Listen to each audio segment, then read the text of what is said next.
Overconsumption is keeping you poor, and at this point, shit is getting real.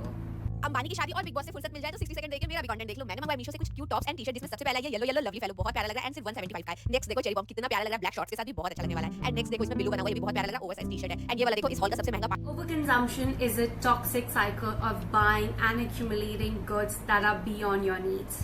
Often driven by societal pressure and the constant need to imitate others, you're basically in a loop of buying random products for temporary satisfaction that fades rather quickly.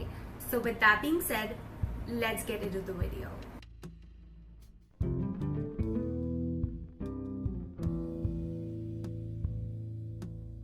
First coined in the year 1695 by the philosopher John Locke, overconsumption is a sensation of a feeling good, usually due to the surge of dopamine when people indulge in luxuries like drinking, smoking, or in this case, buying. And in the era of social media and the internet, overconsumption is at an all-time high. With influencers, celebrities, and your very own friends posting about fast fashion and glorifying it as a necessity. But there are certain factors driving overconsumption. The desire to keep up with friends, peers, and social groups can lead to unnecessary spending.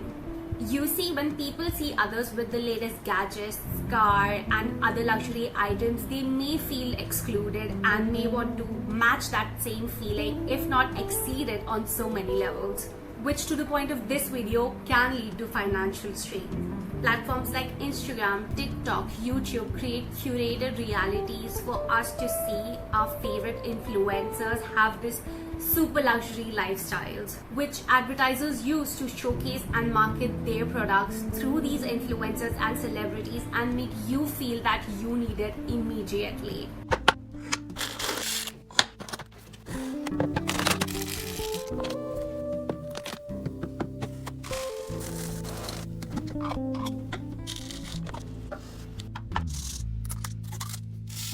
And maybe if you take a second to ask yourself whether these kind of posts impact you or not, the reality is it impacts everybody, including me. Think about it, who wouldn't like the idea of having the latest luxury makeup, skincare, and even home organization products? I know I do, and so do you too. And that is okay. What isn't okay is to mindlessly spend your money without knowing whether you need all these goods or not.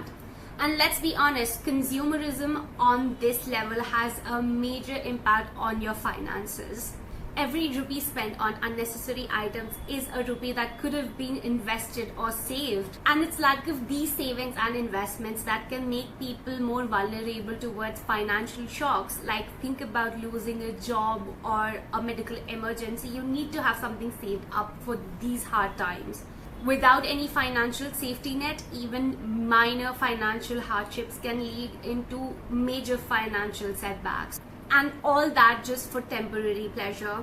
Not to forget that the pleasure you get from overconsumption is nothing but temporary, and you will come back for more. And once the novelty of these purchases wear off, people are left feeling more unfulfilled than before, and they keep reaching out for more just to get that temporary feeling back. This very cycle of fleeting satisfaction and the constant need for more is what drives overconsumption. But how to break that cycle?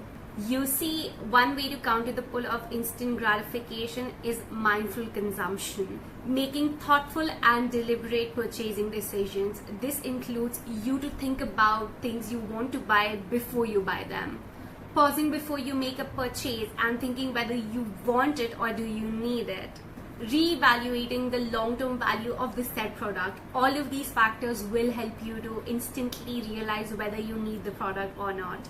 Another great method can be practicing delayed gratification. This involves you to purposefully delay the purchase of that product so that when you think about it later in the future, you'll realize whether you really needed that product or not. So the idea behind this being, if you really need a product, you will keep thinking, keep being reminded about that thing. Example, a sunscreen, which is a basic necessity, and not having it in your schedule will constantly remind you of it. Whereas something as an expensive toner is not necessarily something that will keep coming back to you because you quite don't really need it. Now that is the difference between things you want versus the things you actually need. Once you purposefully delay the purchase of something and the desire fades rather quickly, you know that you didn't need it to begin with.